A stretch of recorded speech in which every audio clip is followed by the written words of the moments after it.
Bom dia, vocês estão me ouvindo? Ouço sim. Oi, bom dia, Bom Alessandra. dia, tudo bem? Tudo bom? Prazer te conhecer Da mesma forma. virtualmente.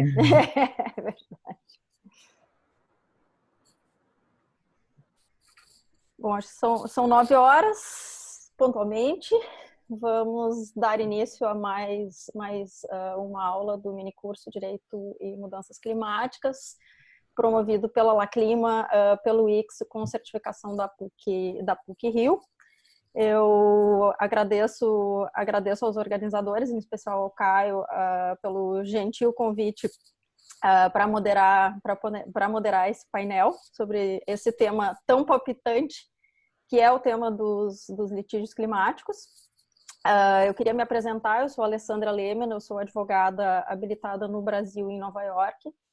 Eu sou vice-presidente da Comissão de Direito Ambiental da OAB do Rio Grande do Sul e eu pesquiso o tema da mudança climática, mais especificamente Direito e Clima, desde 2003. Então é com muita satisfação pessoal que eu vejo esse curso sobre um tema que naquela época eu diria até desencorajada a estudar, porque se considerava que aquilo ia ser um fad, que ia ser enfim, que ia ser um tema que não teria vindo para ficar. Nós estamos aqui com essa maciça demonstração de interesse no curso da Laclima, do ICS, da PUC Rio, desmentindo, felizmente para nós, desmentindo esse prognóstico. Eu digo que o tema dos litígios climáticos é particularmente importante e nesse momento ímpar da história da humanidade que a gente vive, esse momento de uma pandemia global que nos afeta de maneiras absolutamente inéditas, eu acho que a minha visão com relação ao tema do litígio climático é que esse tema vai ganhar ainda mais tração nesse pano de fundo. Isso por dois motivos principais. Primeiro, porque nós precisamos, porque a gente sabe que a governança climática ela exige um esforço de cooperação que é amplo, que precisa necessariamente ser amplo, ser constante e ser profundo, por conta das especificidades do objeto, né, da mudança do clima. A gente está falando de uma questão que necessariamente não conhece fronteiras e uma questão que necessariamente precisa de cooperação. Nós, que somos estudiosos da mudança do clima, nós torcemos sempre, evidentemente, pelo aprofundamento da cooperação em nível global. Mas, realisticamente falando, é possível que no pós-pandemia a gente venha testemunhar o aprofundamento de um fenômeno que já vem se desenrolando nos últimos anos, que é o que eu chamo de refluxo da globalização. Quer dizer, a gente vem testemunhando mais governos populistas, isso de todos os matizes do espectro ideológico, mais nacionalismos, mais tribalismos e, de certa forma, um enfraquecimento do multilateralismo e das instituições internacionais. Então, se o multilateralismo é rejeitado, os litígios climáticos, principalmente os litígios climáticos domésticos, passam a ser um instrumento, na minha visão, cada vez mais valioso de forçar o cumprimento a metas climáticas. E o segundo motivo é porque funciona. A gente sabe que os litígios climáticos, eles começam a se desenhar cada vez mais, não só como um instrumento de pressão ou como um instrumento de naming and shaming, mas eles passam a apresentar cada vez mais resultados concretos. Então, um exemplo emblemático disso é o caso Urgenda, dos Países Baixos, que teve, ainda na semana passada, um resultado extremamente tangível. O governo holandês apresentou uma lista de medidas que foi construída de modo participativo. Inclusive, a Urgenda Foundation estima que 30 das 54 medidas que eles propuseram foram acolhidas total ou parcialmente pelo governo para efetivamente dar concretude à decisão judicial que determinou que eles reduzissem até o final deste ano, de 2020, 25% das suas emissões consideradas a níveis de 1990. Então, com este pano de fundo da pandemia global, eu acho que faz ainda mais sentido que a gente esteja, neste momento da história, discutindo litígio climático.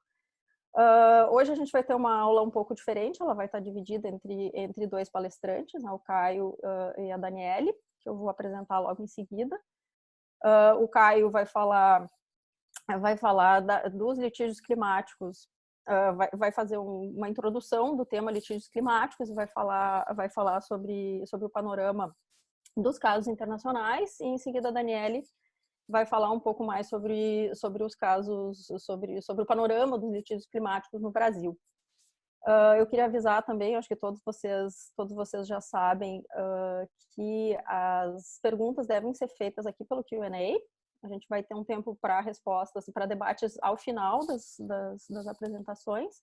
E também aquele recado que todos já conhecem, né, que a obtenção de certificado nesse curso está condicionada à presença mínima de 75%, que é dada automaticamente pelo próprio sistema. Então, sem mais delongas, eu vou apresentar o Caio, que vai começar a tratar do assunto nessa manhã aqui com vocês. O Caio de Souza Borges é doutor em Filosofia e Teoria Geral do Direito pela Faculdade de Direito da USP.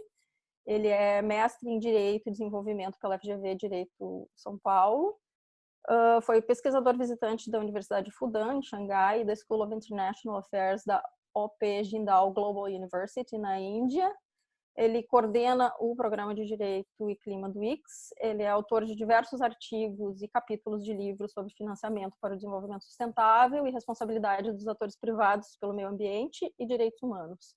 Ele recentemente participou das obras de responsabilidade social das instituições financeiras, publicado pela OIT, 50 anos da Convenção Americana de Direitos Humanos, organizado por Flávia Piovesan e Alberto do Amaral Júnior, e International Development Assistance and the BRICS, organizado por José Pupin e Ia Ying. Eu já vou aproveitar e já vou apresentar também a Daniele, para que depois a gente possa ter menos interrupções nas apresentações. A Daniele de Andrade Moreira é doutora e mestre em Direito pela Universidade do Estado do Rio de Janeiro, professora adjunta da Pontifícia Universidade Católica do Rio de Janeiro, com atuação junto ao Programa de Pós-Graduação em Direito e ao Núcleo Interdisciplinar de Meio Ambiente, NIMA, PUC-Rio, coordenadora do Grupo de Pesquisa Direito, Ambiente e Justiça do Antropoceno, JUMA, da NIMA, PUC-Rio, membro do Conselho Consultivo do NIMA, PUC-Rio, coordenadora acadêmica do curso de pós-graduação Lato Sensu, nível especialização em Direito Ambiental da PUC-Rio, sócia fundadora e coordenadora acadêmica da Associação dos Professores de Direito Ambiental do Brasil, a PRODAB, vice-presidente para a região sudeste do Instituto de Direito para um Planeta Verde, vice-presidente do Conselho Deliberativo do Fundo Brasileiro para a Biodiversidade, FUNBio, ex-assessora jurídica do FUNBio, da Fundação Estado de Engenharia do Meio Ambiente e da Fundação Instituto Estadual de Florestas. Com isso, então, eu passo a palavra para o Caio, para que ele comece, então, a abordar os litígios climáticos internacionais e o panorama geral do assunto. Muitíssimo obrigado, Alessandra. Eu vou compartilhar aqui minha tela. Vocês estão vendo? Tudo ok? Então, primeiro eu queria dar bom dia a todo mundo. É um prazer voltar a falar com vocês aqui hoje. Não sabia, Alessandra, que você era tão precursora assim do tema, então ainda mais um prazer ter você aqui hoje. E vamos então dar início, porque a agenda do dia é cheia, tanto para mim como para a Dani, tem muita coisa para a gente falar hoje. Então, vamos dar início. Como a Alessandra falou, eu fiquei responsável por dar um panorama internacional. Como a aula hoje a gente vai ter 2 momentos, então é lógico que a gente tem que fazer escolhas. E eu queria só começar dizendo que nessa minha breve apresentação eu vou focar sobretudo no litígio climático de uma perspectiva internacional. Vai ser um giro, tá? Eu vou bombardear vocês de casos, vão ser muitos casos. A gente não vai entrar a fundo nesses casos, porque a ideia aqui hoje é dar uma pincelada no que esses casos trazem, tanto nas tendências como nos obstáculos que a gente vê aí, e também dos êxitos, né, da litigância climática. Então, não se aflijam se vocês não conseguirem entender os pormenores, porque isso estava planejado, a gente pode discutir, e eu já faço até um chamado, na verdade, para quem esse assunto tocar o coração, sigamos conversando sobre esse tema, é do meu maior interesse. Então, vamos lá. Deixa eu ver aqui, que eu não estou conseguindo passar a minha apresentação. Foi. Então, eu queria começar dizendo o seguinte. Nas aulas anteriores, vocês viram essas fotozinhas aqui, ó. Imagino, até retirei elas de propósito das apresentações das pessoas que me precederam. E essas fotos, elas são o quê? Quando a gente pensa em ação climática, o que é que vem à cabeça? Pelo menos na minha cabeça, tradicionalmente, o que vem são conferências internacionais, essas negociações, esses acordos. Então, você vê aí a ECO 92, o Acordo de Paris, todo mundo ali celebrando, né, que finalmente uma declaração foi assinada. Mais recentemente, a gente, quando pensa em ação climática, a gente também pensa em ação climática direta, da sociedade civil, mais ou menos organizada. Então, está aqui a Greta, que também tem sido símbolo, né, dessa tomada pela população das ruas em protesto à inação climática dos governos e das empresas. Então, é mais uma forma também dessa ação climática. E aí você tem até, que foi discutido, por exemplo, na aula da Ana Lucy, ação climática ocorrendo em fóruns econômicos. Então, está aí o Al Gore apresentando no Fórum Econômico de Davos, novamente, porque é que os grandes, né, o sistema financeiro internacional deveria prestar atenção à questão das mudanças climáticas. Então, quando eu penso em mudanças climáticas, eu penso nisso. Até o Papa, né, a encíclica Laudato Si, foi um marco, né, da Igreja Católica em relação às questões ambientais e climáticas. Então, digamos que até o Papa já virou um símbolo, de novo, de uma certa ação climática que vem ocorrendo. Menos comum é a gente pensar nesses atores aí, né, os togados e as togadas, como atores que são relevantes nessa governança climática. E aí eu começo fazendo essa comparação e essa contextualização, porque eu acho importante, desde já, a gente já fixar a litigância climática dentro desse conceito mais amplo, que é o conceito de governança climática. Então, a ação climática como uma ferramenta desse menu de opções que a sociedade tem, que os decisores têm, para fazer avançar os compromissos climáticos. Isso é muito importante, a gente volta a isso já no último slide, exatamente porque o litígio climático ele não ocorre num vácuo social, né? Ele ocorre exatamente num momento, e como a Alessandra falou, a intensificação dele se dá nesse momento em que as pessoas acreditam que é preciso envolver as cortes e outros mecanismos nessa governança, nessa formulação e implementação de políticas climáticas. Agora, é um fenômeno novo? Relativamente é um fenômeno novo. Até os casos que eu escolhi para ilustrar, que não é assim tão novo, mas também não tão velho, são até mais novos do que o tempo que a Alessandra está cuidando do tema de mudanças climáticas. Então, um caso paradigmático do tema é o caso Massachusetts versus a EPA. A EPA é o IBAMA, né, dos Estados Unidos. E esse caso ele é paradigmático porque a Suprema Corte dos Estados Unidos decidiu já em 2007 que era possível a esse IBAMA regular a emissão de gases de efeito estufa dentro de um outro estatuto, que é o Clean Air Act, ou seja, a Lei de Ar Limpo. Então, gerou essa obrigação jurídica de que a EPA levasse em consideração, quando regula poluentes, os gases de efeito estufa. Isso abriu, assim, uma porteira gigante para litígios ambientais no mundo inteiro. Então, você vê que isso já faz quase 15 anos que aconteceu, e, na verdade, a petição desse caso ela foi protocolada em 1999. Um outro também caso que, né, dos antecedentes, das raízes do litígio climático no mundo, foi uma petição que foi apresentada à Comissão Interamericana pelos povos Inuit, são povos que habitam o Ártico, e nessa petição que foi apresentada por uma audiência à Comissão Interamericana de Direitos Humanos, os povos alegavam que as ações e inações dos Estados Unidos estavam gerando uma série de impactos aos seus modos de vida e vulnerabilizando uma série de direitos desses povos, como direito à cultura, à moradia, à alimentação e mesmo à vida. Esse caso não teve um desfecho positivo, ao contrário do anterior, porque a Comissão Interamericana rejeitou esse pedido, então, e só foi em 2019, ano passado, que a Comissão Interamericana finalmente concedeu o direito de uma audiência sobre esse tema de clima e direitos humanos. Agora, como eu falei, são os casos assim emblemáticos e antecedentes. Nesses últimos 5 anos, especialmente depois do Acordo de Paris, a gente está vendo uma rápida transformação do litígio climático. E aqui eu trago alguns gráficos para vocês que ilustram um pouco essa tendência. Vocês podem ver desse gráfico, que é uma série histórica do litígio dos Estados Unidos, que até 2006, 2007, pouquíssimo, efeito Massachusetts versus EPA, bomba de casos, e não só você vê um aumento vertiginoso do número de casos, que hoje chega a mais de 1.400 nos Estados Unidos documentados, como também você vê que o perfil muda. Se no início você tinha mais a indústria questionando medidas pró-climáticas, você vê por essa sombra verde que hoje quem predomina como pelo menos o plaintiff, ou seja, o autor da ação, são as organizações independentes da sociedade civil, as ONGs. Então muda também o perfil desse litígio. A mesma tendência, talvez de forma até visível, você pode ver também fora dos Estados Unidos, em que esses 2 gráficos foram retirados de um estudo do Grantham Institute, da LSE de Londres, e também você pode ver que as ONGs passam a predominar no lugar das corporações. Agora, o que é que está por trás, né, dessa explosão de casos e dessa mudança de perfil? Eu tentei mapear alguns drivers, ou seja, alguns fatores que motivam essa mudança. Então, vamos lá. Eu selecionei 4 fatores. O primeiro deles é que há uma proliferação de leis climáticas. Isso foi tratado na segunda aula, na aula da Alice. Ela falou da Política Nacional de Mudança do Clima e também exemplificou outras políticas ao redor do mundo. E esse gráfico, ele também mostra exatamente quantas leis de clima cada país tem. E vocês podem ver que o Brasil, que está ali um pouco mais escuro, é um país com muitas leis climáticas, tem mais de 25, porque existe a lei no nível federal e as leis no nível estadual. A gente sabe que essas leis climáticas, elas não necessariamente geram deveres tão juridicamente específicos. Isso a gente vai voltar a discutir. Porém, são normas programáticas, são normas que traçam metas voluntárias, etc.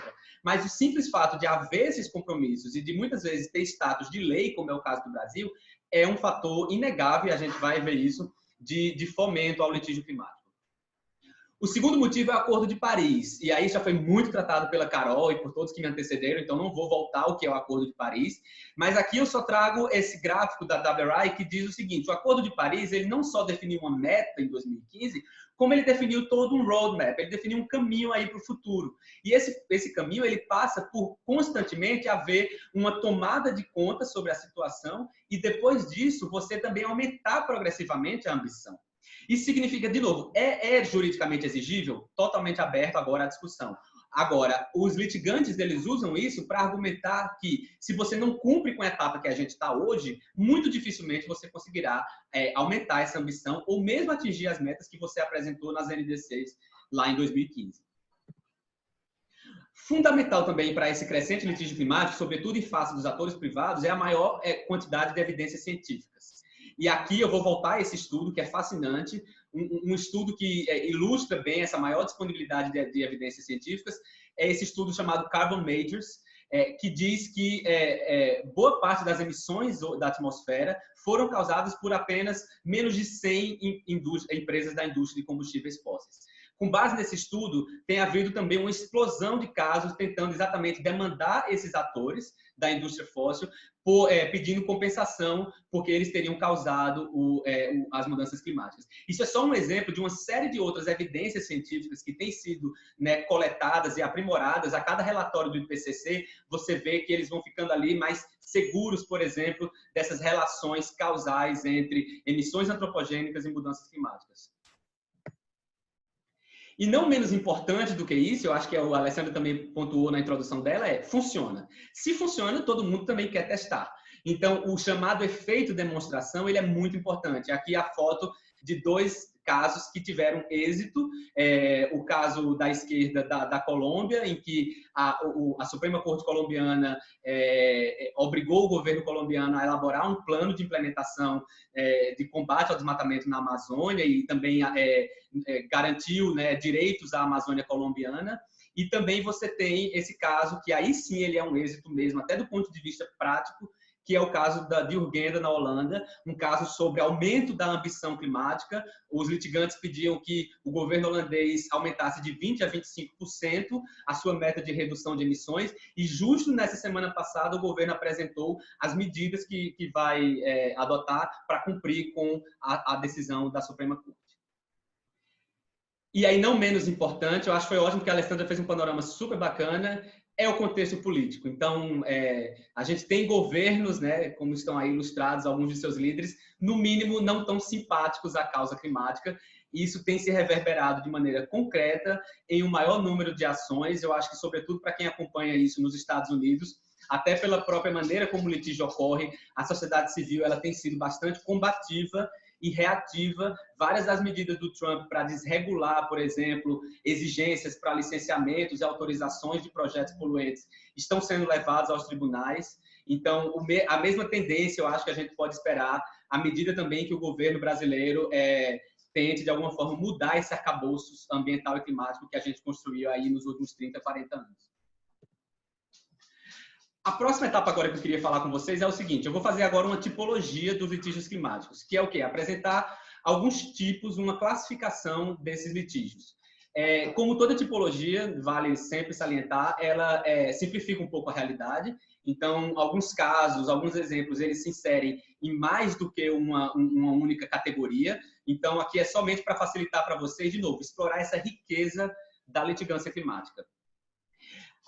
Aqui a gente tem que começar com essa discussão, que é uma discussão que, pelo menos no âmbito da academia, ela é muito presente, e a gente não vai se prolongar muito nela, porque é uma discussão ainda em aberto, que é a classificação entre litígio direto e litígio indireto.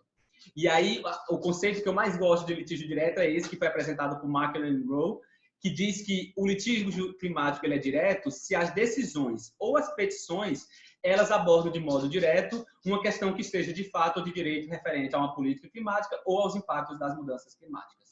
Só que teve muita gente que não gostou dessa definição porque ela restringiria demais o universo dos litígios climáticos que existem. E aí você vem com novas propostas, né, de categorização, como a da Peel e Ossoffs, que inclui, além desses casos manifestamente climáticos, porque trazem ali no seu seio, né, a questão climática, outros casos em que a questão climática ela aparece, de novo, seja de fato ou de direito, de maneira mais subsidiária. E aí você tem, eu vou colocar aqui o esquema que elas próprias elaboraram, desde os casos em que a litigância climática é, de novo, central, até nessa visão de círculos concêntricos, os casos em que a litigância climática ela sequer aparece, nem é mencionada, mas ela tem implicações e efeitos concretos. E aí você tem uma gradação, então, entre essas diferentes. Aí, só para vocês tangibilizar um pouco mais, eu fui dando alguns exemplos. Então, litigância climática com a questão climática como central. O já mencionado caso de Urgenda versus Holanda, ali você tem uma extensa elaboração sobre o que é a mudança do clima, a ciência climática, a política climática internacional e doméstica, e muito mais do que isso. E a decisão também enfrenta diretamente isso. Aqui no Brasil, para a gente estar trazendo aí, mas quem vai falar isso muito é a Dani, a gente teve um caso em que o Ministério Público processou 35 companhias aéreas pedindo que elas compensem por uma série de medidas, como, por exemplo, reflorestamento, as emissões lançadas pelos pousos e decolagens no aeroporto de Guarulhos. Esse caso está correndo, esses 35 casos, mas aí você vê também que não tão assim direto, né, e complexo como o caso Urgenda, mas ainda assim de maneira bastante explícita a questão climática aparece. E aí você tem o próximo caso, que são aqueles casos em que a litigância climática ela é periférica. Ela aparece, mas ela não é jamais o argumento central, o fundamento jurídico principal do caso. Aqui, de novo, eu trago principalmente exemplos brasileiros para situar vocês melhor. Um primeiro caso é recente também, a Fundação, a Associação Araiara, que processou a FUNAI, a FEPAM, o órgão ambiental do Rio Grande do Sul, e o empreendedor, a Copemil, por não fazer um estudo do componente indígena dentro do licenciamento ambiental de uma mina de carvão, ali perto de Porto Alegre. A decisão judicial ela é ancorada, sobretudo, na ausência desse componente indígena. Mas os litigantes levantam que, inclusive, a autorização para essa mina iria violar a política estadual de mudança climática. Mas não há uma elaboração desse argumento, por isso que a gente coloca isso como subsidiário. Da mesma forma, para quem acompanhou o extenso, né, julgado das ações diretas de inconstitucionalidade do Código Florestal, vários dos julgamentos, por exemplo, o julgamento da ADC, também 42, do ministro Fux, fala sobre mudanças climáticas, mas, de novo, não está nas razões determinantes da opinião e do voto do ministro. Aí você vai para o próximo, que é a litigância climática, que tem uma motivação subjacente, indireta. Nesse caso, você teria até que e conversar com as partes para saber se elas visavam um efeito climático, mas preferiram, por razões estratégicas, não colocar a questão climática. O que, gente, só para deixar claro, é super compreensível. Muitas vezes você não tem um fundamento climático ainda tão sólido, tão bem trabalhado, e é melhor, então, se ancorar em outras coisas mais já trabalhadas, que o judiciário é mais familiarizado, do que trabalhar questões ainda novas que vão demandar aí um racional jurídico novo. Então, essa intencionalidade por trás também é levada em consideração. E, por fim, aquela litigância climática que não fala, não teve intenção, mas tem efeitos. E aqui eu coloco, não toda, mas vários casos da chamada jurisprudência verde do STJ, quando você pega, por exemplo, casos em que o STJ proíbe uma determinada prática agrícola, como queimadas, que lança gases de efeito estufa na atmosfera, apesar desse caso que eu estou mencionando, ele coloca ali mudanças climáticas numa frasezinha, mas tem vários outros casos que sequer mencionam, mas eles são benéficos do ponto de vista do que é que a gente precisa fazer para mitigar ou adaptar em relação ao clima. Uma outra forma de você também apresentar, que eu acho super bacana, e aí eu já recomendo essa publicação, que é o Guia de Litigância Climática, publicado pela Conectas, é apresentar isso de uma maneira também parecida com a anterior, mas um pouquinho diferente, que o litígio ele pode ser direto, mais uma vez, ou indireto, eu acho que isso eu já expliquei, não vou voltar, e no plano cartesiano, no eixo X, você tem uma outra combinação de fatores, que é o litígio ser estrutural ou pontual. Estrutural é quando ele mexe em políticas complexas, ordena, por exemplo, que o governo reformule sua matriz energética, coisas desse tipo. E pontual são casos, por exemplo, que trabalham questões procedimentais ou que são bastante restritas do ponto de vista geográfico. Próximo aspecto, de novo, da tipologia. Quem são essas partes do litígio climático? E aqui esse gráfico, ele mostra, também da LSI, muito claramente que todo mundo processa todo mundo. Então, não existe um monopólio.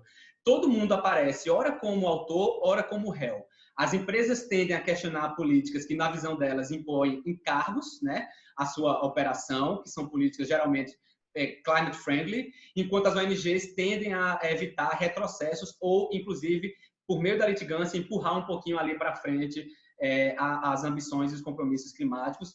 Da mesma forma, você tem indivíduos acionando diretamente, como ação popular. A gente tem aqui no Brasil uma ação popular que foi movida pela Nicole Oliveira, diretora da 350.org. Essa ação popular pedia a anulação de uma medida provisória que dava incentivos fiscais à indústria de petróleo e gás. Então, você tem aí, de novo, uma riqueza também de quem aparece nesse litígio.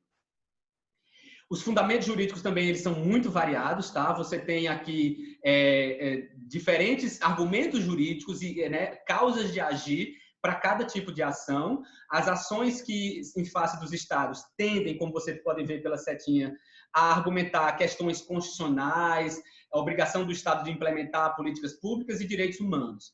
enquanto que as ações em face das entidades privadas, elas obviamente trazem mais uma lógica de responsabilidade civil e outros regimes jurídicos privados, como o direito do consumidor, mas também você tem casos contra empresas que argumentam a questão da responsabilidade das empresas pelos direitos humanos.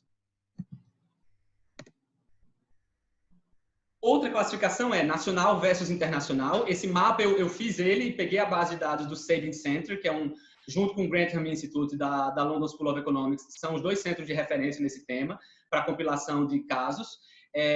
Não são exaustivos, tá? Isso fica bem claro. No final vou falar sobre o Brasil. Tem vários casos que a gente tem mapeado no Brasil que ainda não estão lá, mas em breve estarão. Mas pelo menos é o principal repositório atual.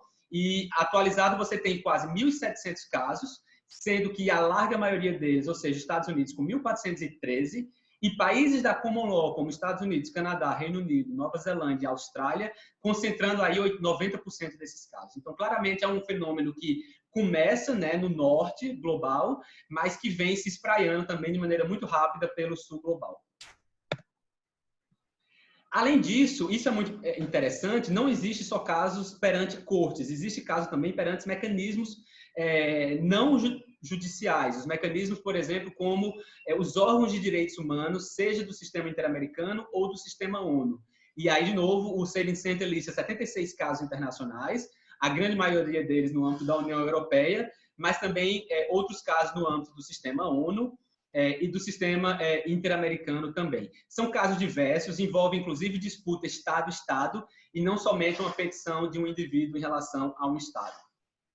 Eu separei aqui 2 casos, porque a gente vai focar mais nos nacionais, então eu vou só ilustrar os casos. Nossa, meu tempo já está praticamente acabando, eu vou ter que correr aqui, né, Alessandra? Então, os casos internacionais você tem... Mais 6 minutos, Caio. Tá, vou correr, talvez um pouquinho mais do que 5, peço desculpa, viu, Dani? 2 pessoas sempre é difícil.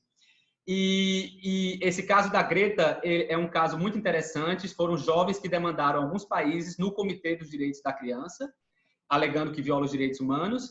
E você tem também um caso recente em que habitantes de uma ilha da Austrália demandaram o governo da Austrália no Comitê de Direitos Humanos da ONU, alegando que a Austrália não tem uma meta suficiente, que então está causando uma elevação do nível do mar que coloca em perigo. Aqui você tem, eu acho que a gente pode passar, porque eu vou explorar um pouco isso, os objetivos do litígio climático. Esse litígio climático ele pode ser para obrigar a uma mitigação, a uma adaptação climática, que a Nathalie tratou, a um litígio climático de perdas e danos, que é o liability, e a um litígio climático em relação a riscos. Então, aqui é uma forma de você classificar, a depender do pedido, né, que o litigante faz em relação àquele caso. Agora, para a gente entrar nessa parte final, eu só vou entrar com vocês em alguns exemplos de litigância, tanto contra o Estado, como litigância contra a empresa, para ilustrar, mais uma vez, essa riqueza do litígio. Primeiro, em relação ao Estado, os casos mais emblemáticos atualmente são os que elaboram algumas doutrinas, como, por exemplo, a doutrina do dever de cuidado e a doutrina do public trust. Essa doutrina do dever de cuidado foi trazida no caso Urgenda, e a doutrina do public trust, que diz que o governo ele é guardião dos recursos naturais e que, portanto, o governo tem o dever de agir para não degradar esses recursos naturais que pertencem a toda a sociedade. O caso do Duty of Care Urgenda e o caso da Public Trust tem se espalhado no mundo, mas um exemplo é o caso de Juliana versus Estados Unidos. São alguns jovens que também demandaram o governo americano, pedindo que esse governo fizesse uma transição de combustíveis fósseis. Aí você tem casos de omissão do Estado. E aí tem 2 casos aqui vizinhos, o caso da Colômbia e o caso do Peru, são casos muito semelhantes no sentido de que eles exigem do governo, eles argumentam que a omissão do governo em implementar os planos de combate ao desmatamento gera violações a direitos humanos, sobretudo das presentes e das futuras gerações. O caso da Colômbia já teve um julgamento favorável, o do Peru ainda está pendente de uma decisão. Aí vamos para empresas.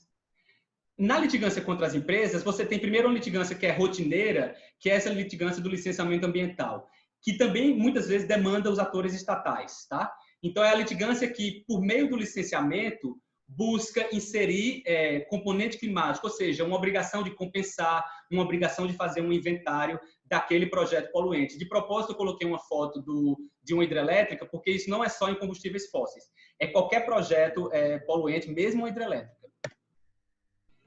Aí você tem toda uma série de litigância, especificamente, eu acho que é bacana de se compartilhar, contra a indústria de combustíveis fósseis. E essa litigância contra a indústria de combustíveis fósseis, ela tem como plano de fundo, de novo, aquele estudo que disse que mais de 2/3 das emissões foram causadas por menos de 100 empresas e, sobretudo, nos últimos 25 anos.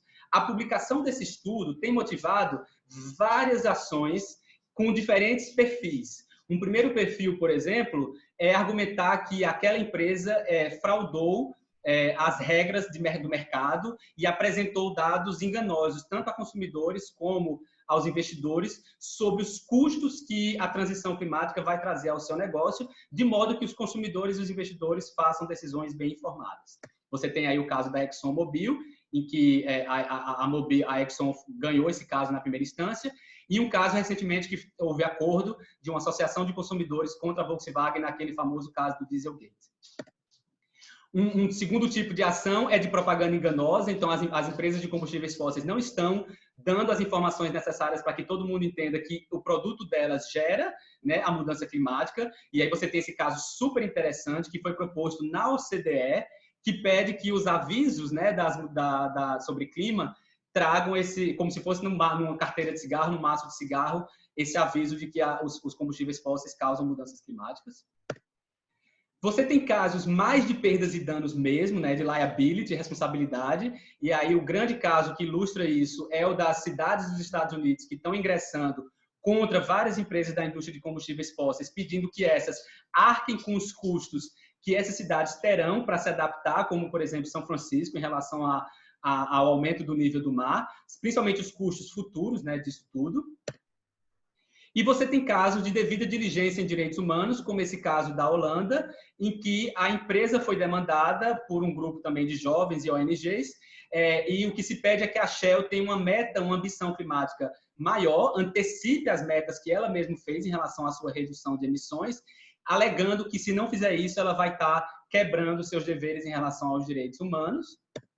Na França, por outro lado, usando uma legislação francesa recente, a legislação do dever de vigilância, as ONGs elas argumentam que se a Total, uma empresa de petróleo, não levar em consideração a mudança climática, não estará identificando os riscos que ela causa aos direitos humanos. Caio, desculpa interromper esse tema fascinante.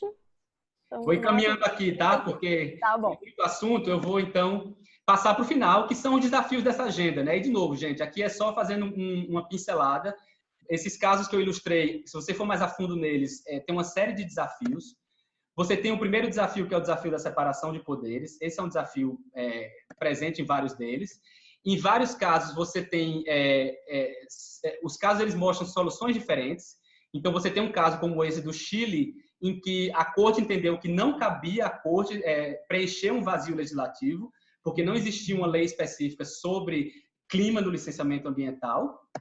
Você tem o caso de Juliana, que eu mencionei anteriormente, que a Corte também, ela até entendeu que você tem uma mudança climática, mas disse que o pedido que os atores fazem é muito amplo para ser levado em consideração pelo judiciário. Então, também relutantemente concluiu que não vai poder atender o pedido e oferecer um remédio. E aí você tem casos em que, por exemplo, a Corte acha que o problema é tão grande que não cabe a ela determinar uma solução, porque a mudança climática ela é global.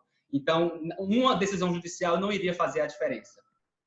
E, por último, você vê nesses casos que o pedido importa, ou seja, a maneira como os autores fazem o pedido faz uma diferença. Aqui a Corte disse que, como o pedido não era limitado, a Corte não gostaria de intervir numa política pública. Então, essa é uma questão. Eu queria passar aqui na questão da atribuição, que é muito importante. Então, o que é a atribuição? A atribuição ela é a relação entre mudança do clima e mudanças climáticas. Isso as cortes já estão aceitando mais, porque a evidência científica ela é muito clara. Mais difícil são as cortes aceitarem que a mudança climática gera um evento específico. Isso ainda a gente precisa de mais evidência científica.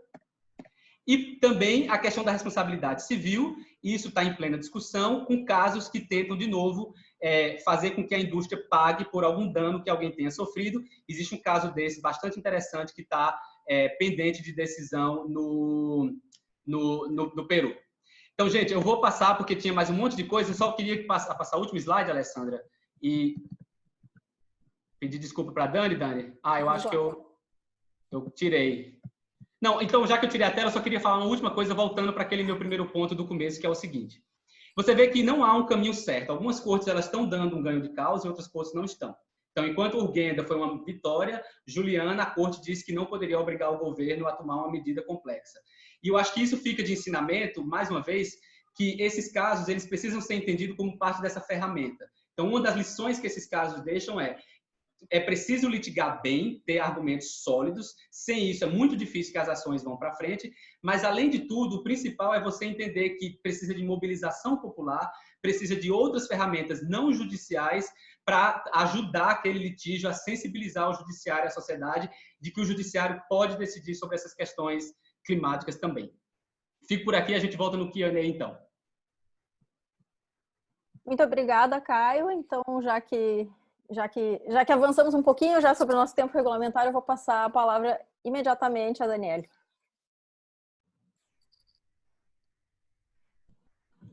Bom dia a todas e todos. Eu tenho acompanhado as aulas desse curso espetacular, idealizado pelo Laclima, pelo IX e com a parceria com a PUC, e fico muito feliz de poder estar aqui e compartilhar algumas informações e algumas opiniões, alguns olhares que eu tenho com relação às perspectivas para a litigância climática no Brasil. Se por um lado eu fico muito satisfeita, por outro lado eu lamento que o Caio tenha tido que correr tanto, porque a apresentação dele realmente estava espetacular, e eu mesma gostaria de continuar ouvindo e gostaria de que ele tivesse tido a oportunidade de terminar. Enfim, mas talvez a gente possa pensar numa segunda edição do curso, com mais aulas sobre litigância climática, e os temas podem ser desenvolvidos um pouco mais. Eu vou compartilhar a minha tela aqui com todos vocês.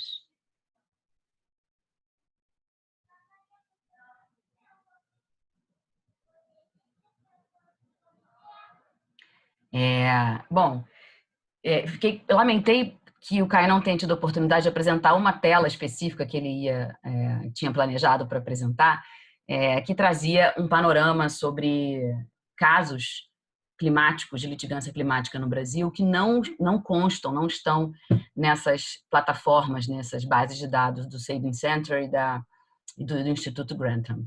Mas eu vou comentar por alto, eu não tinha planejado fazer um detalhamento sobre esses casos, até porque eu imaginei que fosse dar tempo para ele apresentar, mas eu acho que algumas contribuições eu posso fazer a partir do que ele falou e a partir de algumas considerações, inclusive, feitas pela Alessandra, né?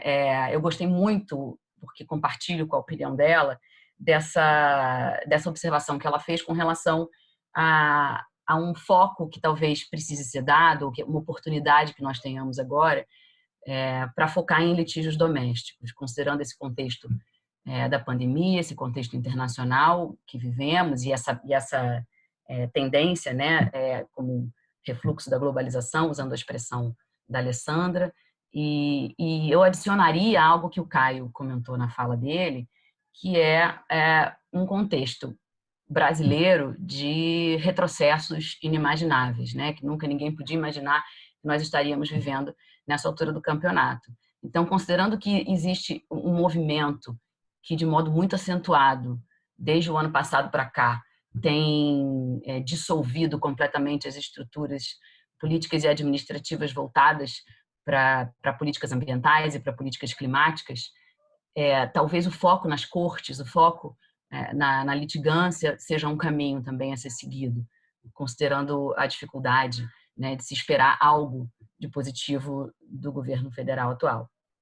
Em paralelo a isso, eu adicionaria, já trazendo algumas questões também a partir da fala do Caio, né, que casos rotineiros também pode ser que ganhem importância nesse contexto, né? Talvez valha a pena esse foco em routine cases, em casos que possam, de maneira pulverizada e não necessariamente estrutural, promover mudanças de baixo para cima, né?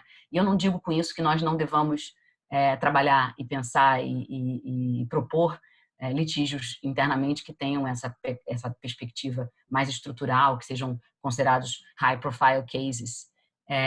Eu acho que uma alternativa não exclui a outra, evidentemente, mas talvez o contexto atual nos conduza, digamos assim, a essa atuação, né?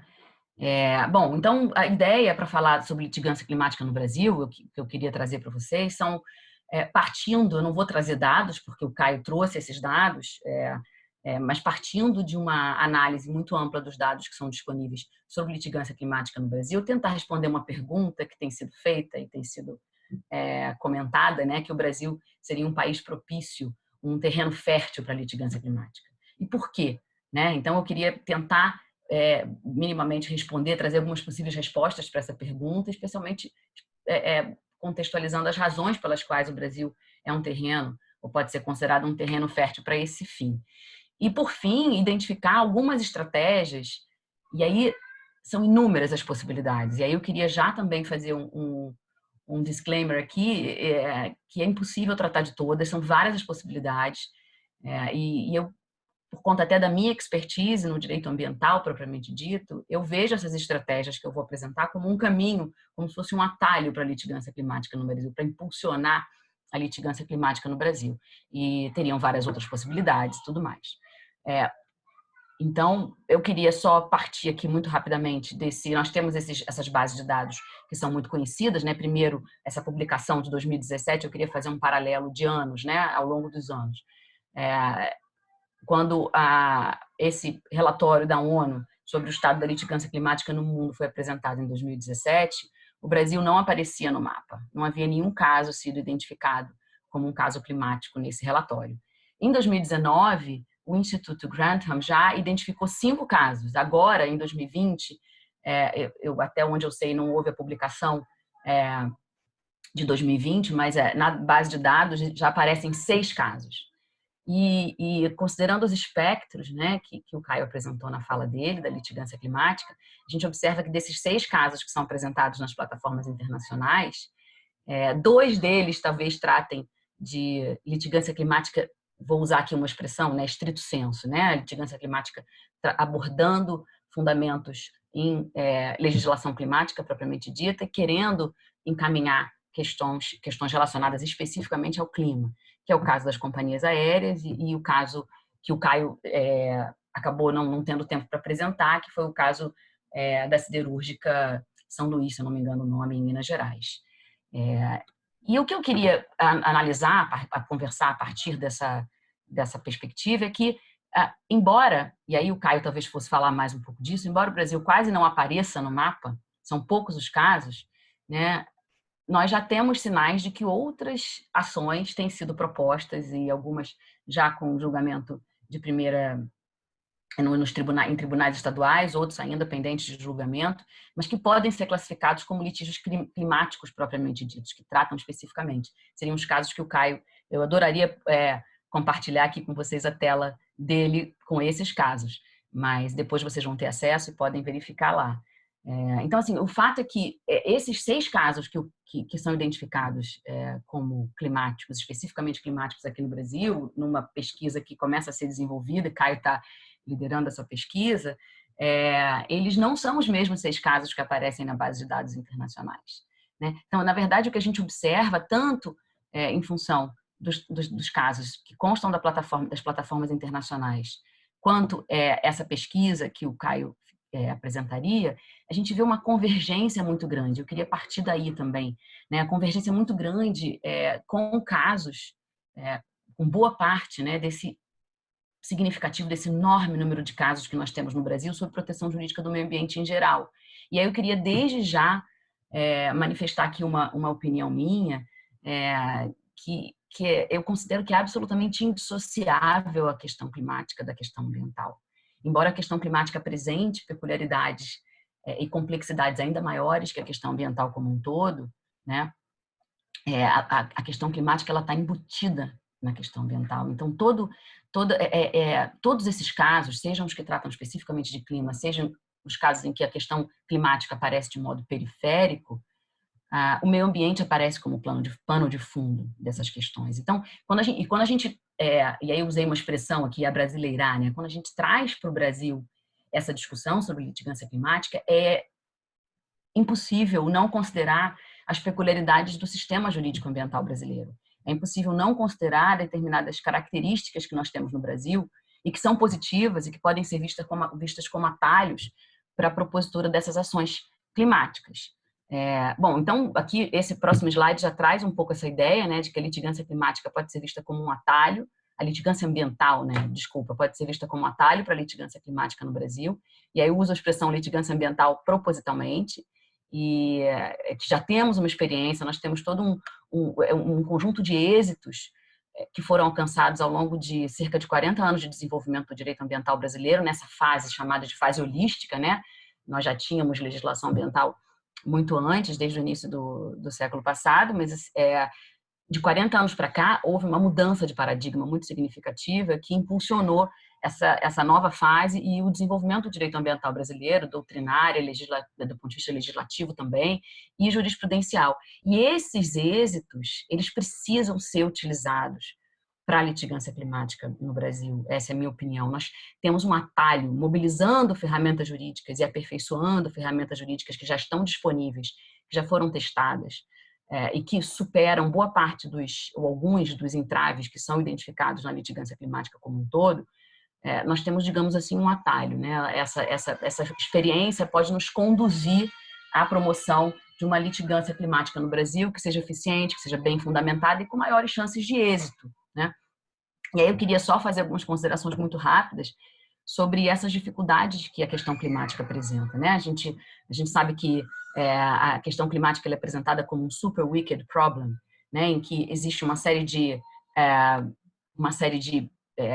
reações contra reações, uma multiplicidade de atores, condições, são múltiplas as causas, e essa complexidade toda, essas relações indiretas que se estabelecem num contexto de alta complexidade, elas desafiam o direito.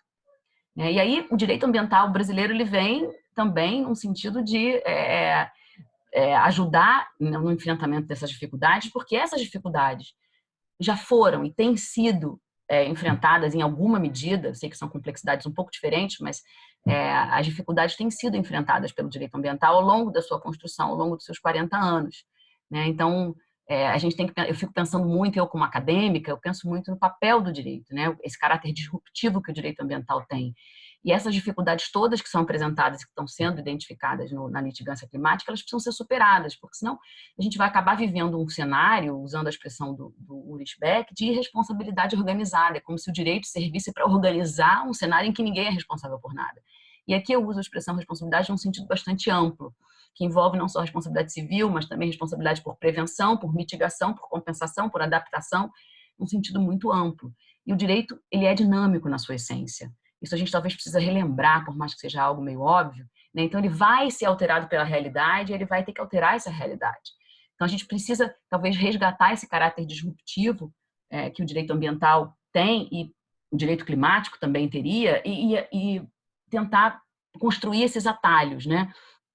De forma a facilitar e permitir uma maior que impactos, que êxitos maiores sejam construídos nesse início, digamos assim, de fenômeno de litigância climática no Brasil. E aí eu queria voltar um pouquinho assim, na verdade, a gente está dando um passinho atrás para conseguir que esses passos sejam mais consistentes para a litigância climática, né? E nesse passo atrás, a gente não pode deixar de considerar que nós temos um robusto sistema jurídico que é aplicável à questão ambiental, que, de novo, foi construído nesses últimos 40 anos e é aplicável também à questão climática. Né? E tanto é assim que esses retrocessos, essa onda de retrocessos que tem sido sentida de modo mais significativo, eu costumo dizer que a gente agora está em queda livre, né? Do ponto de vista de retrocessos socioambientais desde o início do ano passado.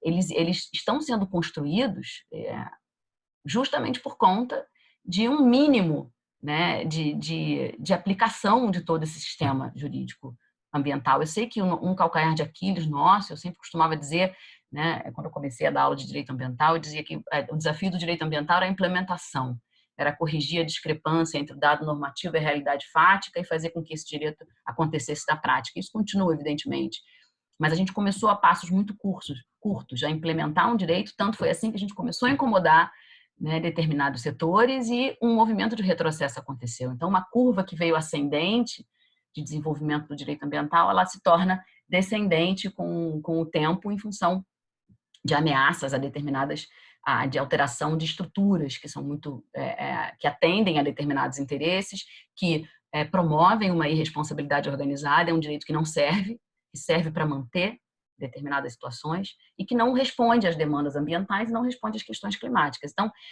o direito ambiental ele vem enfrentando esses desafios e promovendo disrupções. Então, a nossa base, eu vou passar muito rapidamente, aqui são algumas questões, a nossa base para qualquer litigância climática, esse é o meu modo de ver no Brasil, é, obviamente, a Constituição Federal com tudo que ela traz.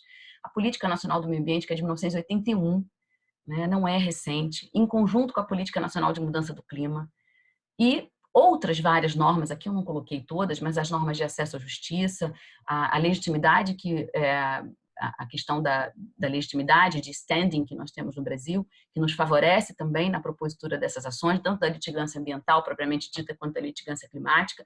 Então, acho que diferente um pouco desse cenário que o Caio identificou num cenário global, né, de que existe um aumento de propositura de ações por organizações, autores dessas ações seriam organizações não governamentais, eu acho que no Brasil a gente ainda não está nesse processo. A gente tem um Ministério Público forte, embora as ONGs tenham legitimidade para a propositura de ações civis públicas e, portanto, as ações populares também, o próprio cidadão e tudo mais, o Ministério Público acaba tendo maior capacidade, maior estrutura para promover essas ações, conduzir essas ações. Então, nós temos uma peculiaridade no Brasil que nos favorece, do ponto de vista também de legitimidade. Uma série de normas de acesso à justiça, de defesa dos direitos difusos, que são antigas, a Lei da Ação Civil Pública é de 85, o Código de Defesa do Consumidor, que não trata só de consumidor, mas trata também de defesa de direitos difusos, ele também nos favorece. E a gente precisa considerar essas questões todas nesse contexto.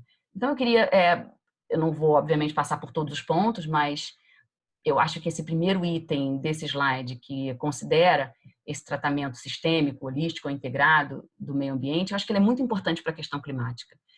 É todo um processo, a partir da década de 70, com a primeira Conferência das Nações Unidas sobre o Meio Ambiente Humano, realizada em 72 em Estocolmo, ali a gente tem um marco de mudança de paradigma muito importante, em que a gente quer abandonar uma visão cartesiana que divide o meio ambiente em pedaços, como se não houvesse conexões que fragmenta em microbens ambientais, como se a água, o ar, o solo, o clima, a fauna, a flora não tivessem conectados entre si, e a gente começa um movimento deliberado de abandono dessa visão, justamente para reconhecer a integralidade, o contexto, né, o meio ambiente como um macro-bem. E é nesse sentido que eu não consigo deixar de identificar o clima como incluído nesse contexto. O meio ambiente não se limita a recursos naturais. Essa é uma expressão que eu acho até que cada vez mais a gente tinha que tentar abandonar. Eu mesma não consigo, mas eu tento me policiar para não usar, porque ela traz uma ideia utilitarista, uma ideia que divide, né, que fragmenta tudo em pedacinhos, e não percebe essa conexão. Então, tudo aquilo que abriga, que rege a vida em todas as suas formas, essa é a definição da Política Nacional do Meio Ambiente Brasileira, de 1981, é o que caracteriza o meio ambiente. O meio ambiente está ligado a aspectos culturais, aspectos econômicos, aspectos sociais e aspectos ecológicos propriamente ditos. E aí eu não consigo deixar de ver clima de novo como embutido nesse contexto. Todo o processo de constitucionalização do meio ambiente a partir dessa perspectiva sistêmica, a Constituição foi toda ecologizada também para considerar esse caráter transdisciplinar que a questão ambiental apresenta. Então, ela se conecta com vários outros temas da Constituição, inclusive um muito importante que deve ser chamado aqui na nossa discussão sobre litigância climática, que é o fato de que a defesa do meio ambiente expressamente aparece lá no artigo 170 da Constituição como um princípio que orienta a ordem econômica brasileira.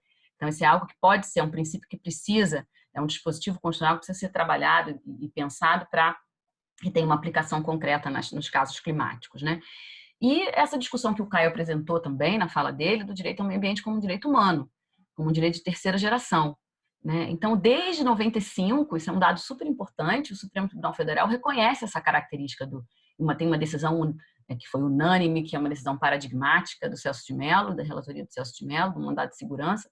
E a partir dessa decisão de 1995, esse reconhecimento do direito ao meio ambiente como um direito humano, como um direito fundamental, direito de solidariedade, um direito cujo respeito é indispensável para o respeito ao direito à vida, ele tem sido reconhecido reiteradamente ao longo de outras decisões do Supremo Tribunal Federal. E só em 2017, a Corte Interamericana de Direitos Humanos, provocada pela Colômbia, aprova, né, edita uma opinião consultiva, que é a opinião consultiva 23, que reconhece o direito ao meio ambiente como um direito humano autônomo. Então, além dele estar ligado a outros direitos humanos, que essa é a história, né, a tradição da conexão da questão ambiental com os direitos humanos, ele passa a ser reconhecido na sua dimensão coletiva também, na sua dimensão difusa. E esse foi um passo, eu acho, muito importante, né? Então, a gente tem fundamentos também relacionados a direito e dever da coletividade. Então, ele envolve a própria origem dos direitos difusos, dos direitos de solidariedade, que envolvem Estado, envolvem o particular, envolvem empresas. Por laços de solidariedade, a gente tem um fundamento constitucional e precisa utilizar para a litigância climática também, além do poder-dever do poder público de defender e preservar o meio ambiente, também como um reconhecimento importante, inclusive para as ações em face dos governos, né? E aí, para tratar especificamente já de alguns instrumentos, a Política Nacional do Meio Ambiente, que é de 1981, ela, de novo, eu mencionei o conceito de meio ambiente, ela também traz conceitos importantes, como de degradação da qualidade ambiental, poluição, poluidor, e esses conceitos englobam a questão climática. O conceito de poluição, então, ele é amplíssimo. Ele envolve questões relacionadas a bem-estar, aspectos econômicos, aspectos sociais. Então, de uma vez por todas, o meio ambiente não pode ser tratado de uma forma limitada, como se ele tivesse limitado, e, portanto, o direito ambiental limitado a aspectos ecológicos propriamente ditos. O clima está ali dentro, né? Usando uma expressão do Capra, né? É a teia da vida. Então, se o meio ambiente que o direito quer tutelar é a teia da vida, a questão climática está ali imbricada, está tudo conectado, né? E esses instrumentos que a gente já construiu no Brasil, então, sob ameaça, a gente sabe, de mudança, no caso do licenciamento ambiental, são instrumentos que a gente tem desde a década de 80, de início da década de 80, antes mesmo da Constituição, e que precisam ser implementados também para enfrentamento dos problemas climáticos propriamente ditos, né? E podem ser mobilizados nesse sentido. E trazendo em conjunto com a Política Nacional sobre Mudança do Clima, de 2009, uma rápida leitura desse texto, a gente observa também que os conceitos, as diretrizes, os objetivos, os princípios, a política inteira está conectada com a questão ambiental. E com isso o que eu quero dizer não é enfraquecer o uso da expressão climática ou clima, mas eu não sei se estrategicamente separar o clima do meio ambiente é interessante, pelo menos no contexto brasileiro, que a gente já tem tantos avanços, né, que foram alcançados nesse sentido. Eu vou pular aqui um pouco, porque eu queria tratar especificamente de dois desses instrumentos. Daniele, te interrompendo um minutinho, a gente tinha combinado que a gente encerraria às 10 horas para passar para o Q&A, mas como são muitos assuntos importantes, eu combinei aqui com o Caio que tu pode seguir e a gente estende o Q&A excepcionalmente até 10h25, 10h30 no máximo. Eu vou tentar terminar em 5 minutinhos. Eu tinha prometido para ele que eu ia fazer uma apresentação mais curta, mas acaba que na hora... quase impossível. Mas eu vou tentar terminar em 5 minutinhos. Você pode me chamar, por favor, se eu perder aqui a noção. Bom, então, sobre o licenciamento, essa análise ela é bem convergente com algumas questões que o Caio apresentou, inclusive convergente com casos que têm sido identificados aqui no Brasil, que é perceber que esse instrumento, que é um instrumento tão conhecido, que é um instrumento que está no direito brasileiro há tanto tempo, que é o do licenciamento ambiental, ele já tem um potencial enorme e precisa e pode ser mobilizado para enfrentamento da questão climática propriamente dita, né? Então, a gente tem na legislação, tanto na Política Nacional do Meio Ambiente, quanto nas resoluções do CONAMA, que tratam de estudos de impacto ambiental, que tratam de licenciamento ambiental, a previsão de que, sendo um instrumento, tanto o licenciamento quanto a avaliação prévia de impactos ambientais, como instrumentos de natureza essencialmente preventiva, eles demandam uma ampla e completa análise dos impactos socioambientais. E nesses impactos socioambientais estão incluídos os impactos climáticos, né? No diagnóstico ambiental, por exemplo, a ser elaborado para a realização de um estudo de impacto ambiental, a questão climática está lá expressamente prevista, mas ela está prevista num contexto maior, que considera outros aspectos também, né? Então, a gente tem uma consideração que é ampla, que expressamente deve levar em consideração impactos que são diretos e indiretos, impactos de curto, médio e longo prazo, impactos temporários e permanentes, os efeitos cumulativos e sinérgicos, os impactos, as emissões de gases de efeito estufa diretas ou indiretas, as emissões diretamente das atividades que estão sendo submetidas ao licenciamento ambiental por serem potencialmente poluidoras ou aquelas pós-consumo, podem e devem ser levadas em consideração. A gente precisa pegar essa estrutura que já existe e ler essa regulamentação toda com os olhos específicos para a questão climática, ajustar as lentes e olhar para aplicar de modo mais efetivo também para a questão climática. Né? E aqui, por exemplo, no estado do Rio de Janeiro, para trazer uma observação, a gente tem a Política Estadual de Mudança sobre Mudança do Clima, que é de 2010, foi regulamentada em 2011, e ela expressamente indica o licenciamento ambiental como um instrumento da política estadual. Então, é impossível dissociar. Ela trata das atividades com significativa emissão de gases de efeito estufa e exige inventário de emissões, plano de mitigação e compensação, e, inclusive, a possibilidade de condicionar a licença de instalação à obrigação de neutralização total ou parcial das emissões de gases de efeito estufa. Então, é uma conexão muito interessante de política específica de clima com a política ambiental. Recentemente, nós tivemos sucessivos decretos que alteraram a regulamentação do licenciamento ambiental aqui no estado do Rio de Janeiro, e o decreto de 2019, aprovado em dezembro, publicado em dezembro, ele também trata e também prevê a consideração da emissão de gases de efeito estufa. Então, a gente tem que, talvez, analisar o que está sendo aplicado, o que não está sendo aplicado, e promover ações rotineiras, ações pontuais, ou, eventualmente, tentar resolver extrajudicialmente, porque quando eu falo em litigância climática e litigância ambiental, a ideia não é só necessariamente ajuizar ações, mas construir argumentos sólidos que possam permitir, inclusive, uma solução alternativa dos conflitos. Né? Esse era um caso que o Caio mencionaria, de um decreto de 2008, que estabelece um mecanismo de compensação energética para usinas termoelétricas movidas a carvão, óleo e gás. Esse caso teve houve um questionamento da constitucionalidade desse decreto, e o órgão especial do Tribunal de Justiça aqui do Rio de Janeiro reconheceu essa constitucionalidade. A questão deve subir agora para o STF, STJ, mas a gente teve esse reconhecimento. E, para terminar, eu queria falar, e aí obviamente que não vai dar tempo, da responsabilidade civil ambiental. Né? O Caio apresentou como uma possibilidade a questão de liability, né? A questão de perdas e danos. Eu queria chamar a atenção aqui para uma questão que é super importante, que quando a gente fala de responsabilidade civil ambiental no Brasil, a gente não está falando só de reparação de danos. Né? Todo o processo de novo, de transformação da responsabilidade civil como um todo, e ela aplicada à questão ambiental, ela nos permite identificar esse instrumento como um instrumento de natureza preventiva. Né? A gente vai poder falar de dano ambiental futuro, né? De evitar impactos não toleráveis futuros de determinadas atividades. E essa é uma questão que enfrenta boa parte das dificuldades que são identificadas como desafios para a litigância climática, relacionada à relação de causalidade, né, principalmente a dificuldade de dimensionamento do tamanho do dano, mesmo que seja um dano futuro. E aí eu queria rapidamente só fazer uma ressalva. Nós temos que tomar um cuidado muito grande para não confundir impacto com dano. Né? O impacto que é autorizado no licenciamento ambiental, inclusive o impacto climático que pode ser autorizado no licenciamento ambiental, ele pelo menos em tese, é o que se espera, um impacto tolerável. Ele respeita um limite de tolerabilidade, ele não extrapola o que é tolerável. Quando a gente ultrapassa o limite de tolerabilidade, a gente já sai da esfera do impacto autorizável no licenciamento e já vai para a esfera do dano. Né? Ele passa a ser um impacto intolerável. E essa é o que diferencia também muito essas ferramentas. A responsabilidade civil ambiental ela vai dar conta de danos, de impactos que não são toleráveis, impactos climáticos.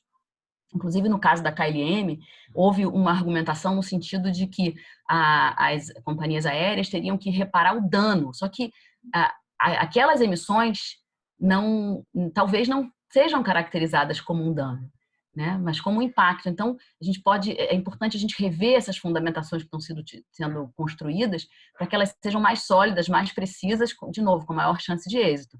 Então, a responsabilidade civil ambiental que tem questões importantíssimas, superadas nos tribunais e que são todas aplicáveis à questão climática, enfrentam problemas que têm sido identificados na litigância climática, elas precisam ser mobilizadas também como ferramenta para combate, né, da crise climática internamente, nesses casos domésticos, routine cases. Né? A gente tem uma responsabilidade que independe de culpa, a gente tem a aplicação da teoria do risco integral, então tradicionais excludentes de responsabilidade, como fato de terceiro, força maior, caso fortuito, embora o Código Civil atual já não diferencie mais muito essas situações,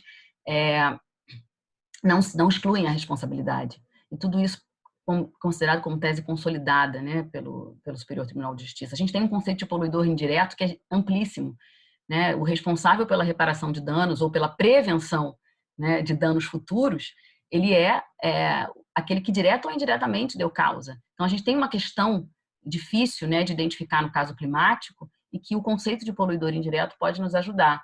A responsabilização solidária também, se temos uma multiplicidade de atores responsáveis, não precisamos acionar todos. Isso é um benefício do credor que já estava previsto desde o Código Civil de 16, né, e consta do Código Civil, do novo Código Civil, que nem é mais tão novo. Então, o credor, no caso, a sociedade, a coletividade vítima do dano climático. Né? A gente não precisa acionar todo mundo, não precisa mobilizar todo mundo. Internamente, no Brasil, a gente pode identificar e lançar a mão da responsabilidade solidária. E a gente tem um conceito de dano ambiental que reforça essa minha opinião com relação a clima embutido em meio ambiente. Né? O dano ambiental ele tem dimensões ecológicas, econômicas, sociais. A reparação integral do dano ambiental ela envolve a reparação dos aspectos das dimensões materiais e imateriais. Inclusive, eu tenho dito muito, tenho falado, né, tenho pensado sobre como o reconhecimento dos danos imateriais, dos danos morais coletivos, como eles são mais conhecidos, eles são uma estratégia que pode ser trabalhada, importante, para superar as dificuldades de dimensionamento do dano material. Né? A inversão do ônus da prova, que foi simulada, inclusive, em 2018, então aquelas dificuldades de produzir prova, nós temos já reconhecimento dessa possibilidade de transmitir o ônus da prova para o réu, para quem tem capacidade de demonstrar se aquilo faz sentido ou não, né? E muito recentemente a imprescritibilidade da pretensão de reparação já vinha sendo reconhecida pelo STJ e chegou ao Supremo e na semana passada, se não me engano, há 2 semanas, houve o julgamento do caso em que o STF reconheceu que a pretensão de reparação de danos ela é imprescritível. Eu adoraria ter mais tempo para tratar dessas questões, inclusive para fazer associações. Eu vou deixar os slides depois, porque em cada um dos slides subsequentes tem uma explicação específica para cada uma dessas questões e como elas podem ser aplicadas à questão climática. Né? Então, para concluir mesmo, a gente tem as perspectivas. Eu queria, na verdade, acho que eu já falei sobre tudo isso, né? Eu acho que a gente tem que ajustar o foco do sistema jurídico ambiental atual para a questão climática como um atalho. A gente precisa lançar mão dessa possibilidade e organizar. Como fazer isso? Organizar os argumentos jurídicos, a base legal, as construções teóricas de modo aplicado para que elas passem a fundamentar de modo consistente demandas climáticas. É isso, desculpem a correria, eu achei que era importante dar esse passo atrás para a gente ter, talvez, o nosso ponto de largada da litigância climática no Brasil esteja um pouco adiante, considerando esses êxitos que já foram alcançados pelo direito ambiental brasileiro. Obrigada. Estou à disposição para as perguntas. A gente é que agradece. Esse é um tema sobre o qual a gente poderia ficar falando tranquilamente até o final da semana e a gente ainda teria assunto. A ideia agora, na sessão de Q&A, a gente aproveitar esse tempo adicional para que vocês possam, além de responder as perguntas, eventualmente tangenciar aqueles temas sobre os quais vocês não tiveram tanto tempo quanto gostariam para falar. Pode ser? Eu começaria agrupando. Nós tivemos 3 perguntas para o Caio, que tratam da questão da separação dos poderes, que são a questão do Humberto, a questão da Mariana e a questão da Adriele. Todos eles gostariam que o Caio discorresse um pouco mais sobre a questão da separação de poderes enquanto fundamento, né, dos pedidos em contenciosos climáticos. Cada um com um viés um pouquinho particular. O Humberto pergunta a tua opinião, Caio, sobre como enfrentar o argumento de defesa referente à separação dos poderes e à impossibilidade constitucional, que ele coloca entre aspas, de o poder judiciário determinar políticas públicas. A Mariana também gostaria de saber como se interpretaria a questão da separação de poderes sob a moldura de compreensão do neoconstitucionalismo e pergunta também se há casos de litigância climática administrativos que vale a pena ressaltar. E a Adriele, por fim, pergunta genericamente sobre os desafios para a litigância, especificamente a separação dos poderes. Obrigado, Alessandra.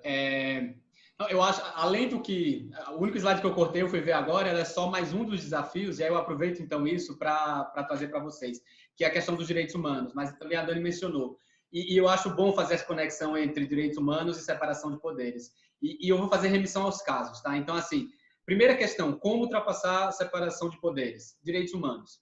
Tem sido assim nos casos que têm logrado ultrapassar essa barreira. Então, no caso Urguenda, por exemplo, a Corte ela faz duas considerações. Primeiro, uma consideração mais principiológica, dizendo que a separação de poderes é algo fluido, não é rígido. Acho que isso a gente tem essa discussão aqui no Brasil também, então é um checks and balances mesmo. E depois ela vai dizer, então, bom, eu estou intervindo aqui, eu estou dando uma ordem que você tem que aumentar a sua ambição climática por dois motivos. O primeiro é o argumento científico. Eu acho que o argumento científico ele é muito importante. Então, a Corte holandesa fez uma extensa revisão dos relatórios do IPCC e ela conseguiu demonstrar que o governo holandês, se a meta dele continuasse a ser 20%, ia ser impossível que o governo holandês cumprisse com aquilo que os países desenvolvidos do anexo 1 do Acordo de Paris se comprometeram a fazer, que é uma redução mínima das emissões e também no âmbito europeu. Então, usar o argumento científico para ultrapassar isso, eu acho que foi uma primeira coisa interessante. E o segundo é a questão da violação a direitos fundamentais, ou seja, olha, você tem o seu espaço de formular e implementar políticas públicas, desde que isso não atraia a minha jurisdição constitucional, o meu papel de guardião de direitos fundamentais. Nesse caso, eu vou ter, então, que oferecer um remédio. Isso aconteceu no caso da Colômbia, isso aconteceu no caso de Urguenda. Agora, como na prática também ultrapassar essa questão? Aí é que eu volto para o finalzinho, que é a questão do pedido. E aí você percebe, lógico, tem uma coisa de tradição jurídica. A tradição jurídica dos Estados Unidos é mais de automoderação judicial em relação ao judiciário, em relação ao executivo e legislativo, mas ainda assim tem uma questão de como aquele pedido foi formulado. E isso é fundamental. No caso Urguenda, a parte autora não disse o que é que o governo tinha que fazer. Explicitamente disse assim, olha, o que eu quero é que você aumente a sua meta de 20% para 25%. Se você vai ter que mudar a legislação, se você vai ter que fechar a usina de termoelétrica, se você vai ter que incentivar que as pessoas usem energia solar nas suas casas, isso não importa. Se você vai comprar crédito de carbono, o que importa é você vai ter que cumprir com essa decisão. A Corte se sentiu muito mais à vontade para decidir que ela poderia determinar, com base no argumento científico, esse aumento, do que já dizer o que ia fazer. E eu acho que foi por isso que, no caso de Juliana, a Corte de Segunda Instância dos Estados Unidos disse que, olha, o que você está me pedindo é que eu altere completamente a política fiscal de incentivo a combustíveis fósseis e energética dos Estados Unidos. Isso é muito para o judiciário fazer. Então, eu acho que, nesse caso, se você tivesse formulado assim um pouquinho menor, fechado um pouco mais, eu teria te dado um ganho de causa. Então, eu estou fazendo isso em relação a, novamente, remetendo aos casos concretos que a gente tem. Tá ótimo, Caio, muito obrigada. A próxima pergunta, que é da Gabriela para a Daniele, tem a ver com aquela afirmação com a qual eu concordo, de que clima, em boa medida, meio ambiente, em boa medida, pelo menos no atual estado das coisas, também é clima. A Gabriela pergunta, então, para a Daniele, você não acha que a separação da questão climática, mais do que um mero desvio, é parte de uma estratégia redutora da noção de meio ambiente? Por exemplo, uma estratégia de transição energética pode ser ok do ponto de vista climático, ainda que questionável do ponto de vista de uma noção mais ampla de natureza. E aí eu queria adicionar uma pergunta minha também, que é uma reflexão com a qual eu me deparo frequentemente, que é a questão de que, evidentemente, nós, enquanto cientistas, nós queremos ter um corte metodológico mais preciso, às vezes mais estreito, mas a gente não pode esquecer também que a questão clima, e assim como o meio ambiente, como de modo geral, é essencialmente transversal e é essencialmente sinérgico. Então, às vezes eu me pergunto, para fazer um pouco de eco a pergunta aqui da Gabriela, até que ponto nós não prejudicamos o andamento das coisas e o avanço da ciência compartimentalizando demais alguns assuntos. Um pouco mais de um ano atrás, eu estive com o professor Pierre, e ele reclamava justamente que das iniciativas que as iniciativas para finalmente reconhecer um status de refugiados ambientais vinha esbarrando em uma divisão interna sobre a necessidade ou não de subcategorizar isso em refugiados ambientais e refugiados climáticos especificamente, o que, na visão dele, era contraproducente e eu tendo a concordar. Então, passo a palavra para a Daniele abordar esta questão seguramente espinhosa. Eu acho que a Alessandra já respondeu. A resposta foi super precisa e completa.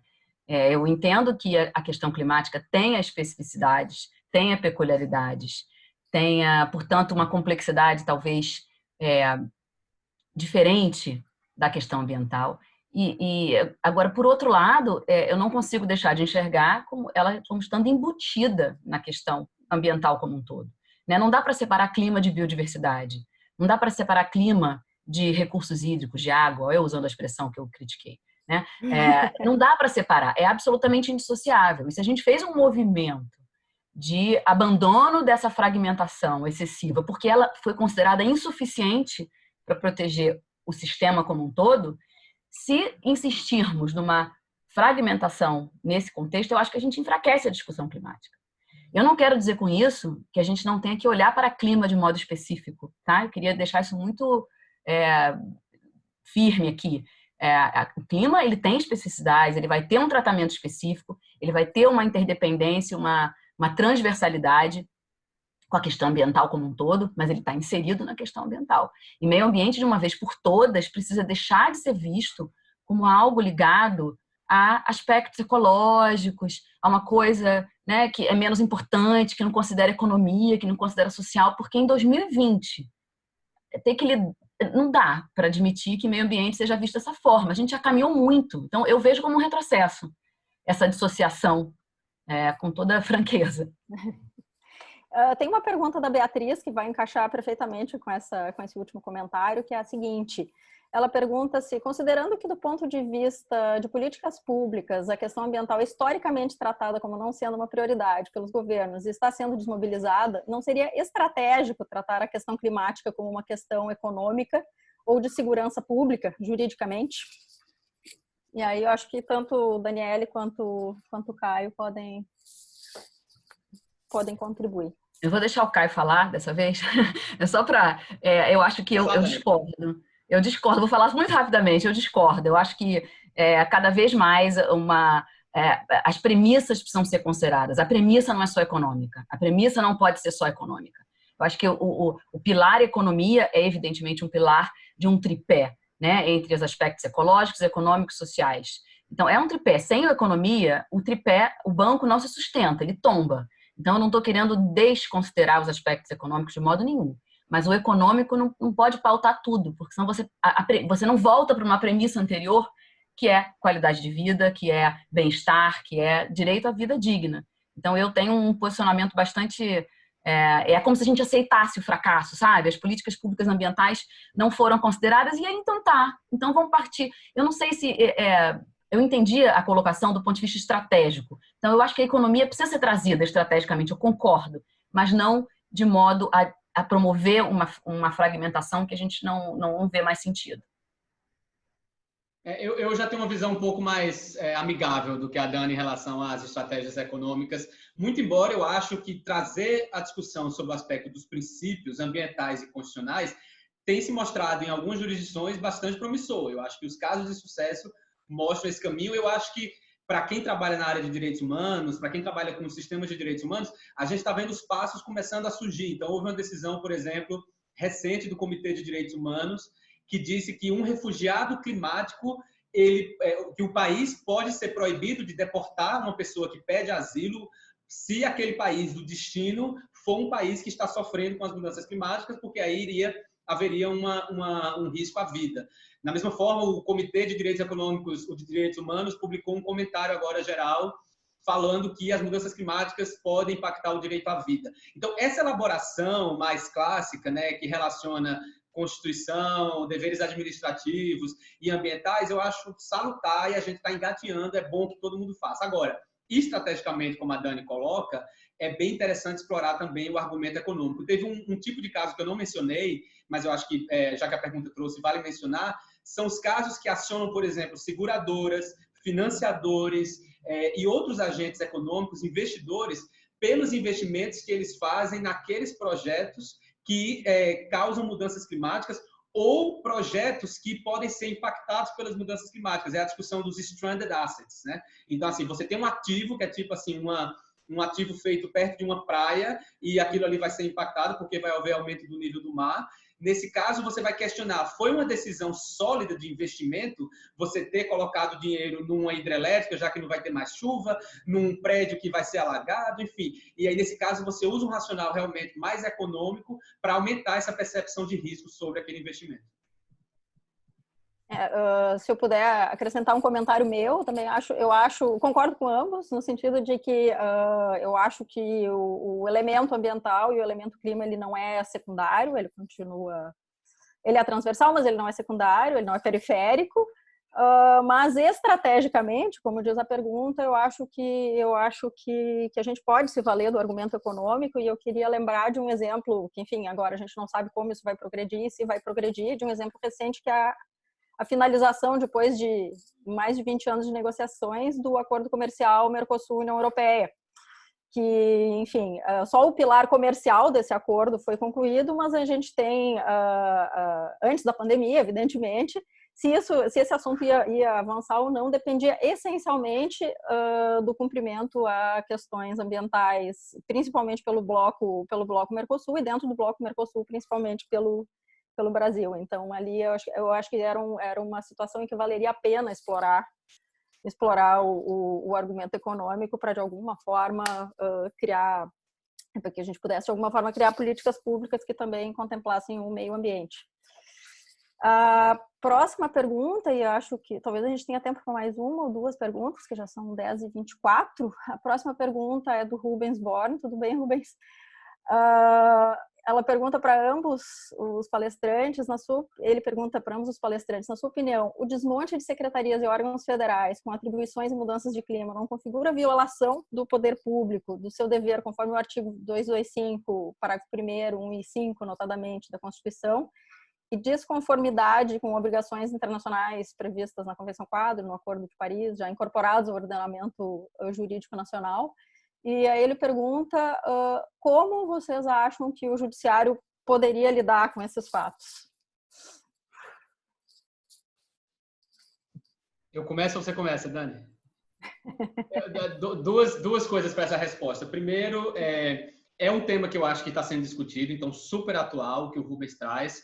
De fato, né? Até onde vai o poder da administração pública em alterar regulamentos ou não cumprir com seu dever fiscalizatório, e que tipo de obrigações jurídicas podem ser derivadas daí, porque, enfim, se é possível traçar aí claramente, eu acho que hoje, se o aumento do desmatamento está a 30% entre um ano e outro, e o Brasil se comprometeu a zerar o desmatamento, a reduzir 80% do desmatamento ilegal até esse ano, e a gente já teve um aumento de 30%, significa que alguma coisa aí não vai acontecer. Então, como exigir juridicamente isso da administração pública é que aí, né, são outros 500, como a gente fala. Duas coisas. Tem uma coletânea de artigo sobre litigância climática que as organizadoras foram a Joana Setzer, a Amália Fabre e a Camila Cunha. Lá tem um artigo do Conrado, professor da USP, com o Marco Antônio, que explora isso. Eu acho sensacional esse artigo, então recomendo que vocês façam essa leitura, em que eles vão argumentar, na linha, eu acho, daquela literatura de direito de políticas públicas, de como que a política pública ela é juridicamente emoldurada, então significa que há caminhos constitucionais e infraconstitucionais de apresentar essas demandas ao judiciário, e já existem casos. Eu acho que, então, eu convido vocês a olharem agora um caso que acabou de sair do forno, anteontem, sexta-feira passada, que foi um caso, um pedido de medida cautelar da Força Tarefa da Amazônia, do Ministério Público Federal, que pediu para que o governo tome medidas urgentes para evitar o desmatamento nos 10 hotspots do desmatamento da Amazônia e garantir medidas de proteção contra a Covid-19 à saúde dos indígenas e povos tradicionais. Então, ali você está trabalhando, por exemplo, a redução histórica do número de autos de infração do IBAMA, aí você trabalha também outros indicadores, né, da política pública, como o número de funcionários e etc. Então, eu acho que esse é um tema que, com certeza, vai ganhar o judiciário logo, logo. E a gente já tem um histórico sobre isso, mas eu acho que, de novo, agora agregando a questão climática. essa resposta acaba respondendo a uma pergunta que falava sobre a anistia ao desmatamento na Amazônia por conta da situação da pandemia. Eu ia justamente te convidar para falar dessas ações do Amazonas, então, respondida também. Eu acho que o Caio respondeu maravilhosamente bem. Eu vou aproveitar os minutos que a gente tem para ouvir mais uma pergunta, se for o caso. Não tenho nada a agregar. Eu acho que a gente pode, já são 10h27, a gente pode partir para uma última pergunta. A gente tem aqui a pergunta da Estela Hershman, perguntando para a Daniele, qual, na sua opinião, vai ser o ponto de maior desafio para o sucesso de casos de litigância climático-ambiental e como você sugere buscar superar esse desafio? Bom, a Estela tem conversado comigo cotidianamente sobre isso no grupo de pesquisa. Eu acho que o nosso desafio agora eu acho que foi mais ou menos o que eu quis dizer no final da apresentação, que acabou ficando um pouco corrida, mas o nosso desafio, eu vejo a partir do meu olhar, por conta da minha expertise, dos meus estudos, é tentar enxergar tudo que a gente construiu. É como se eu costumo fazer uma analogia, né? É como se o sistema jurídico ambiental brasileiro fosse uma armação de óculos que já foi construída e que existe, e que tinha uma lente para as questões ambientais como um todo. A gente precisa ajustar o grau dessa lente para que ele tenha uma precisão maior para a identificação das questões climáticas. E isso demanda uma pesquisa, um levantamento dos mais diversos possíveis argumentos jurídicos que possam ser aplicados na litigância climática e um ajuste, como se fosse o ajuste da lente, ajustar para a questão climática. E com isso a gente vai conseguir, talvez, ter argumentos sólidos, consistentes, divulgar esses argumentos para que Ministério Público e a sociedade civil organizada também possam mobilizar as partes interessadas e eventualmente até conseguir, eu tenho muita expectativa, talvez eu esteja sendo um pouco otimista demais, mas expectativa com resolução alternativa de conflitos. Então, eu imagino que numa fase de pré-litigância, se esses argumentos forem bastante consistentes e bastante sólidos, e aplicados à questão climática, a gente talvez consiga resolver com grandes termos de ajustamento de conduta, bem conduzidos, bem feitos, e que possam até evitar a levar para o judiciário, que aí tem outras questões também. Não sei se eu respondi a pergunta, mas fala para ela que eu respondo amanhã, na reunião do grupo. Ela me ajuda a pensar. Alessandra, deixa eu só dizer, tá muita gente pedindo o link dessa coletânea. Isso, eu ia te dizer. Coloquei no chat, tá? O nome é Litigância Climática, Novas Fronteiras para o Direito Ambiental no Brasil. É uma coletânea, tem vários artigos, mas a organização é da Amália Fábio, Camila Cunha e Jonas Setzer. Alessandra, último segundo, só teve uma pergunta que eu acho que a gente não respondeu, sobre procedimentos administrativos. É verdade. É verdade. De novo, eu acho que tem vários casos que não são judiciais. Trago novamente o exemplo daquela reclamação que foi trazida contra a British Petroleum, alegando na OCDE que ela estaria violando diretrizes sobre responsabilidade socioambiental ao anunciar que ela investe mais em renováveis do que efetivamente ela investe. Isso é só para ilustrar, ainda que no âmbito internacional, que tem sim litigância climática extrajudicial e outros mecanismos. Como a Dani falou, a gente está no curso dessa pesquisa de mapear a litigância climática no Brasil, a gente tem encontrado casos super interessantes no judiciário. Fica o chamado aí para todo mundo pesquisar também e se juntar a casos em outras instâncias administrativas também. Tá ótimo, então para encaminhar então para o encerramento, eu queria agradecer a Daniele e ao Caio pelas magníficas apresentações, extremamente didáticas e ao mesmo tempo de altíssimo nível. Também queria parabenizar a La Clima, o IX e a PUC-Rio pela iniciativa, agradecer ao Caio pelo convite para a moderação, aprendi muitíssimo com vocês. E, finalmente, eu queria dizer para os participantes, para as 209 pessoas que continuam conosco, que se esse é o primeiro contato de vocês com esse tema, seja o tema da mudança climática mais amplo ou o tema dos litígios climáticos, isso tudo é um mundo de possibilidades, a gente precisa muito de ajuda. E se vocês quiserem se aprofundar em qualquer um desses aspectos, eu tenho certeza de que todos nós vamos estar à disposição para ajudar e para responder quaisquer dúvidas que vocês têm. Pessoal, muito obrigada e até a próxima aula.